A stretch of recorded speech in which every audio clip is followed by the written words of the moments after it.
Olá, amigos queridos, companheiros desse canal no YouTube de divulgação da doutrina espíritas, sejam todos muito bem-vindos nessa playlist do livro Boa Nova, de autoria de Humberto de Campos, psicografia de Chico Xavier. E hoje daremos continuidade à mensagem do livro, a mensagem 2. Entramos numa terceira parte agora. Como sempre, iniciamos pedindo as bênçãos de Deus. Pedimos a paz, pedimos as luzes do entendimento, o silêncio interior, para que esses fluidos, essas luzes se façam presentes e perceptíveis em nossas vidas, dia a dia. Podemos sempre contar em nossas preces, através dos nossos pedidos aos mentores espirituais, aos nossos guias, que nos pacifiquem o coração, que nos ajudem a compreender passagens inesquecíveis do Evangelho do Senhor Jesus. Que dessa maneira, então, possamos todos, convidados a esse estudo, possamos refletir, possamos deixar aqui nos comentários, nas nossas ideias, nos estudos particulares que cada um fizer, deixar um pouquinho, ajudando aqui o nosso momento, que a gente pode dizer, de boa nova. Aqui nós colocamos, queremos fazer a leitura do Novo Testamento, Mateus, capítulo 3, versículos de 1 a 12. O Evangelho segundo o Espiritismo, na introdução, nos fala também de fariseus. E no livro Boa Nova, nós vamos fazer a leitura da página 24, no primeiro parágrafo.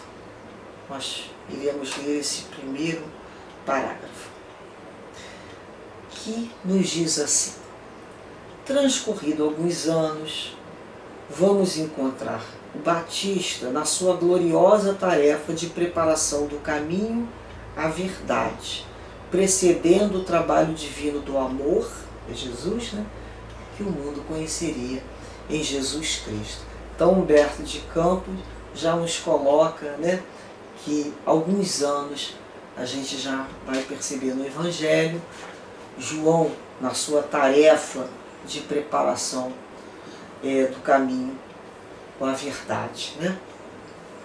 Então vejamos aqui no Evangelho de Mateus, o capítulo 3, que vai nos falar da pregação do Batista. Inicia assim: naqueles dias apareceu João Batista pregando no deserto da Judéia e dizendo: arrependei-vos, porque o reino dos céus está próximo. Mas foi dele que falou o profeta Isaías, ao dizer: voz do que grita no deserto, preparai o caminho do Senhor, tornai reta suas veredas. João usava uma roupa de pelos de camelo e um cinturão de couro em torno dos rins. Seu alimento consistia em gafanhotos e mel silvestre.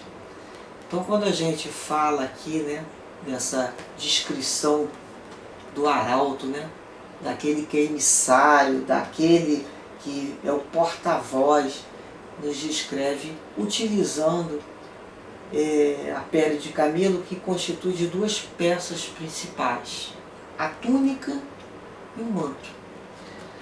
A túnica, ela era presa nos rins por um cinto de couro.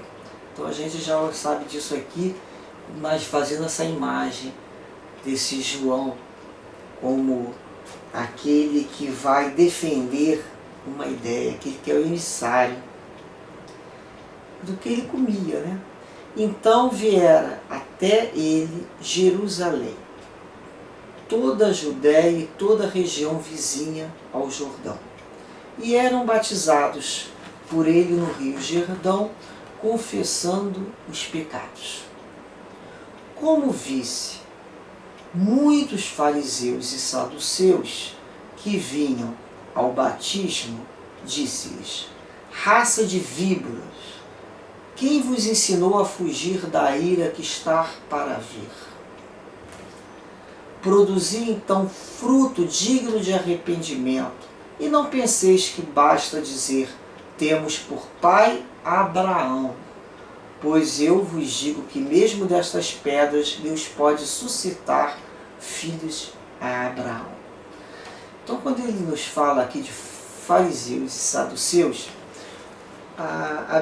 a Bíblia, né, do qual faço a leitura do Novo Testamento, é a Bíblia de Jerusalém, que nos diz aqui sobre fariseus, né, em primeiro momento, que é uma seita judaica constituída por observantes zelosos da lei, muito apegados à tradição oral, né, daquilo que é falado dos seus doutores.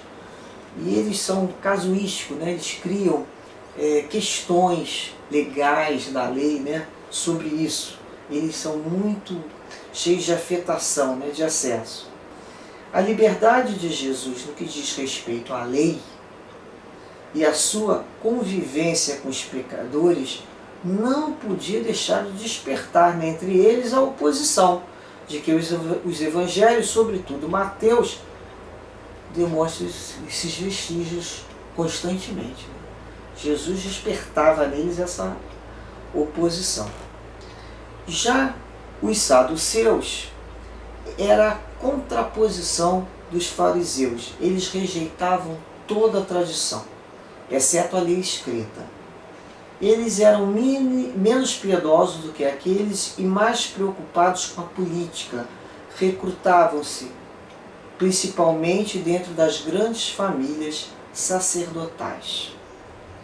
Os partidos dos sumos sacerdotes eram compostos sobretudo de saduceus, e também eles entraram em choques com Jesus e com os seus discípulos. Então, quando João fala raça de víboras, né, quem disse, né, que vos ensinou a fugir da ira que está para vir, produza frutos de arrependimento. E não penseis que basta dizer: temos por pai Abraão. Não vai ter privilégio de raça. Não vai ter esse privilégio de seitas. Vai ser a lei para todos. E ele fala, né, que mesmo destas pedras Deus pode suscitar filhos de Abraão. Quando ele fala pedras, né, a gente vai lembrar aqui da evolução. Tudo evolui, né? Até o mineral. Tudo entra em processo de evolução no mundo. Desde o mineral, né? Desde do elemento de uma ameba, tudo evolui, tudo se desenvolve. Então a gente começa a olhar a vida como processos de evolução. E ele nos fala, continua nos dizendo aqui: o machado já está posto à raiz das árvores, e toda árvore que não produzir bom fruto será cortada e lançada ao fogo. O machado é aquele que vai tirar as árvores que o pai não plantou, né? As árvores ruins, as más árvores. Eu vos batizo com água para o arrependimento. João batizava, né? Ele realmente, o batismo de João era um mergulho. A pessoa era mergulhada, né? Ela era totalmente colocada, né? Submersa na água, digamos assim. Ele fala que ele batiza com a água.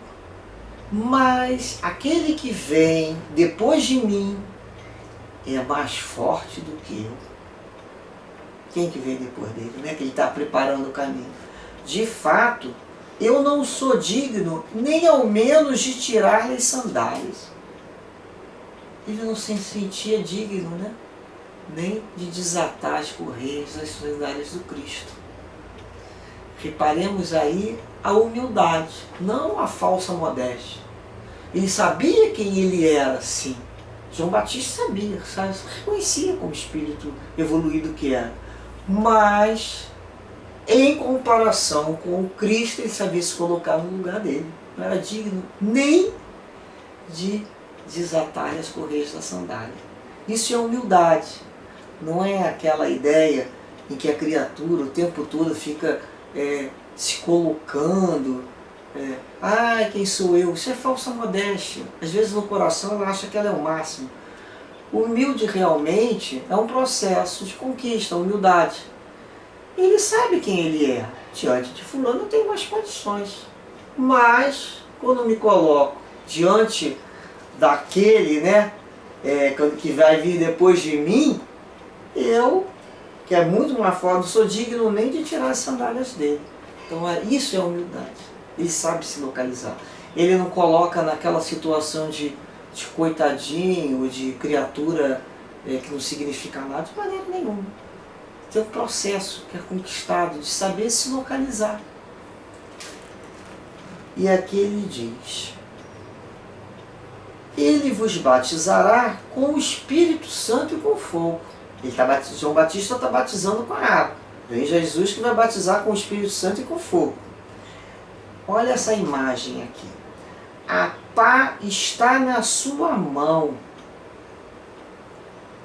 Limpará a sua eira e recolherá seu trigo no celeiro. Mas quanto à palha, a queimará num fogo inextinguível. Então, a gente sabe, que Jesus tem a pá na sua mão, é o dono da terra, que ele compara ali a uma eira, a um terreno, a uma área de terreno liso e duro. Sabe aquele terreno liso e duro ao mesmo tempo? Então, é isso que ele quer dizer aqui, na eira. Onde se põe para secar, a gente pode dizer que a eira é aquele lugar que a gente já deve ter visto em filme ou lido, onde se coloca para secar os cereais e debulhar. Então, é a mostra ali que o trigo, as criaturas humanas de boa qualidade serão recolhidas no celeiro. Mas a palha são justamente aquela questão dos defeitos transitórios. Vai para o fogo, vai queimar, e a gente vai lembrar aqui de destruir tudo aquilo que é inútil, e a gente vai lembrar da ideia de Jesus no processo de evolução de todas as criaturas. Aí a gente fica aqui com essa imagem final, o que nos diz aqui o Evangelho, da figura viva do Cristo com a pá em suas mãos.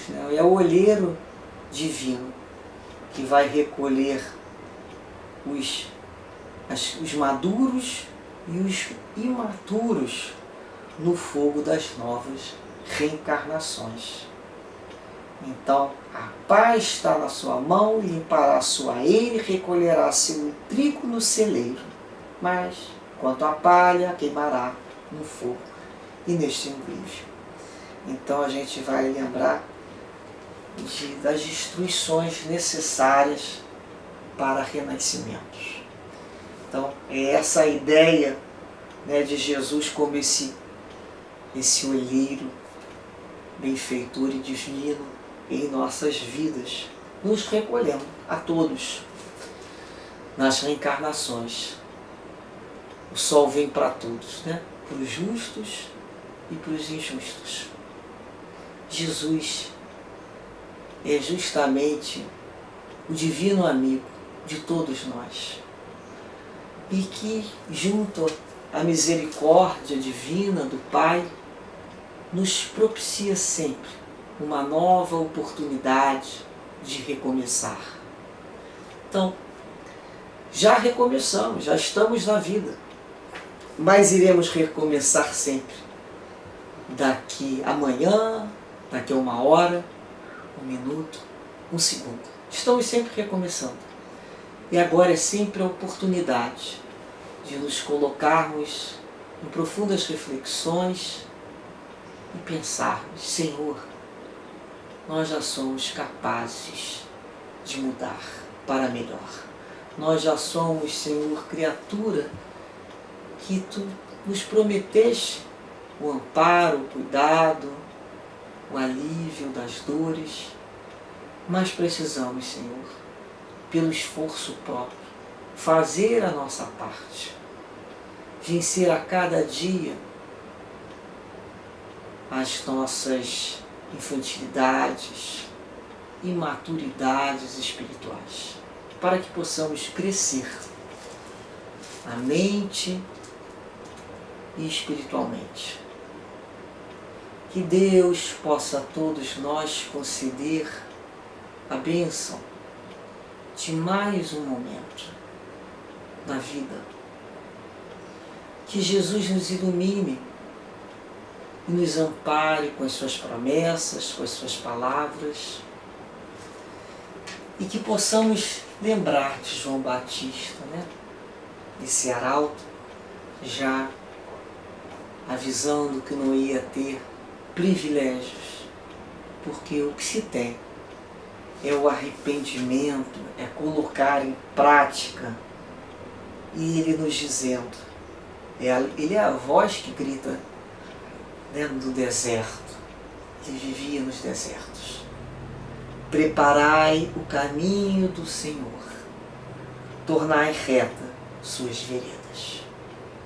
Preparai o caminho do Senhor e tornai retas os seus caminhos, as suas direções, os seus pensamentos, os seus objetivos. Que possamos realmente nos direcionarmos com Jesus ao Pai, de amor e misericórdia. E que possamos assim nos despedir com esse sentimento que o Evangelho nos deixa, de serenidade, de tranquilidade, para recomeçarmos daqui a um segundo com uma nova proposta interior. Muita paz a todos. Graças a Deus.